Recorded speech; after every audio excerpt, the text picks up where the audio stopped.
Men shokdaman, to'g'risi. Bilasizlarmi, umrim davomida uchramagan heytga uchradim.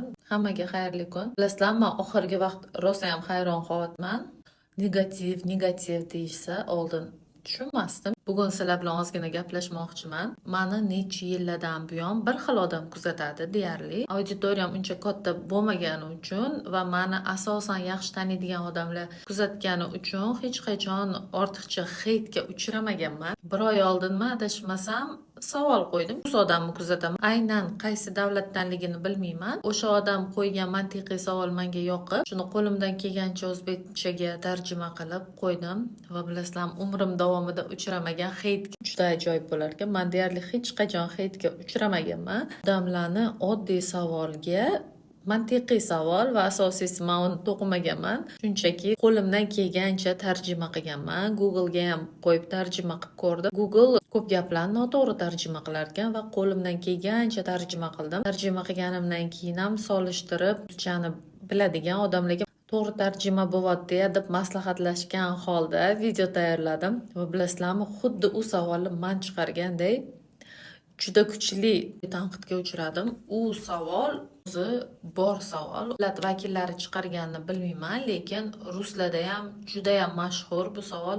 Men u savolni bitta odamdan olganman. Ruscha berilgan u savol va unda prosmotr 8 million bo'lgan. Aynan shuning uchun men o'sha savolni oldim. Chunki haqiqatan mantiqan juda qiyin edi va u odam javobini qo'ymaguncha men ham u savolni javobini qo'ymadim. Mendan ham ko'pchilik so'radi, lekin men ham u odam javobini qo'yishini kutdim. Va bilasizlarmi? Shunaqa dahshatli, shunaqa gaplar yozishgan kommentariyda, xuddiki men bergan savolni eshitish yoki pullik yoki yana nimadir. Juda ajoyib. Umuman odamlarni shunchaki qanaqadir munosabatiga hayron qoldim. Kommentariyda odamlar o'zaro ham shunaqa yomon gaplar yozishgan va albatta men ham yerdan chiqqan qo'ziqor emasman. Bu ko'rgan kommentariylarimga srazu men ham javob yozdim. Bilasizlarmi, javoblar ham dahshat. Oxiri o'chirib qo'ydim уведомленияni. Ko'rmayman ham, kerak emas deb. Moqchi bo'lganim haqiqatdan ham blogerlar negativ deyishganda unaqa ahamiyat bermasdim, chunki men hech qachon negativga uchramaganman. Internetda ham odam o'zini tutish madaniyati ahamiyat beraman. Ko'proq ideyani boshqa davlatli blogerlardan olaman va ularning ham kommentariyasiga kiraman. Masalan, hammada har xil sharoit bo'lishi mumkin. Meni uyimda ham 5-6 ta qozon bor, masalan, lekin menga aynan bitta qozon yoqadi va o'sha qozonda pishirishim mumkin. U qozon rangi qora bo'lishi mumkin, boshqa nimadir va odamlar tayyorlayotgan ovqatni emas, qilayotgan chiroyli dasturxonni emas, aynan o'sha rangi qora qozoningiz yoki qiyshiq pichog'ingizni gapirar. Kommentariyda shunaqa gaplar yozilgan. Nechtadir odamga javob berdim. Javob bermadim emas, berdim, chunki men oddiy savol joylaganman va u savolni, mantiqiy savolni o'zim o'ylab chiqarmaganman, lekin odamlar xuddiki men o'ylab chiqargandek kommentariyda menga yozishgan. To'g'ri, bitta gap bor-ku, agar sendan jahli chiqib yozishsa yoki shunchalik ularga ta'sir qilsa, sen zo'r yetkazib beryapsan degan gap bor, lekin shaxsiyatga o'tishlar yomon ekan. Hattoki kommentariyda odamlar o'zaro urushib ketgan. Bu meni hayratda qoldirdi va sizlarning fikringlar qanaqa?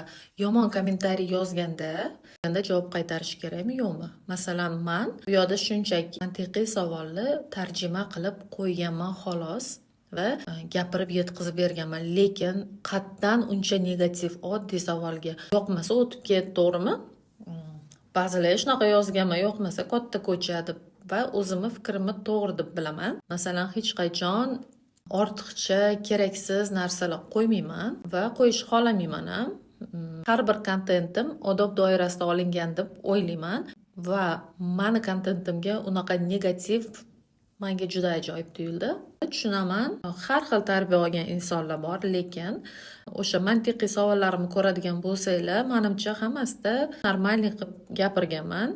Gida bir boshqacha ma'noli savollar emas, mantiqiy savol, lekin oddiy topishmoqlarga ham shunaqa xunuk javoblar. Juda hayron qoldim. Sizlarning fikringlar qanaqa? Unaqa kommentariyga javob yozish kerakmi, yo'qmi? Va shunaqa xunuk javoblarni, xunuk gaplarni kommentariyda kimlar yozishi mumkin? Fikringlarni yozinglar. Menga juda ham qiziq, chunki men birinchi marta unaqa kuchli negativga uchradim. Menga bu juda qiziq.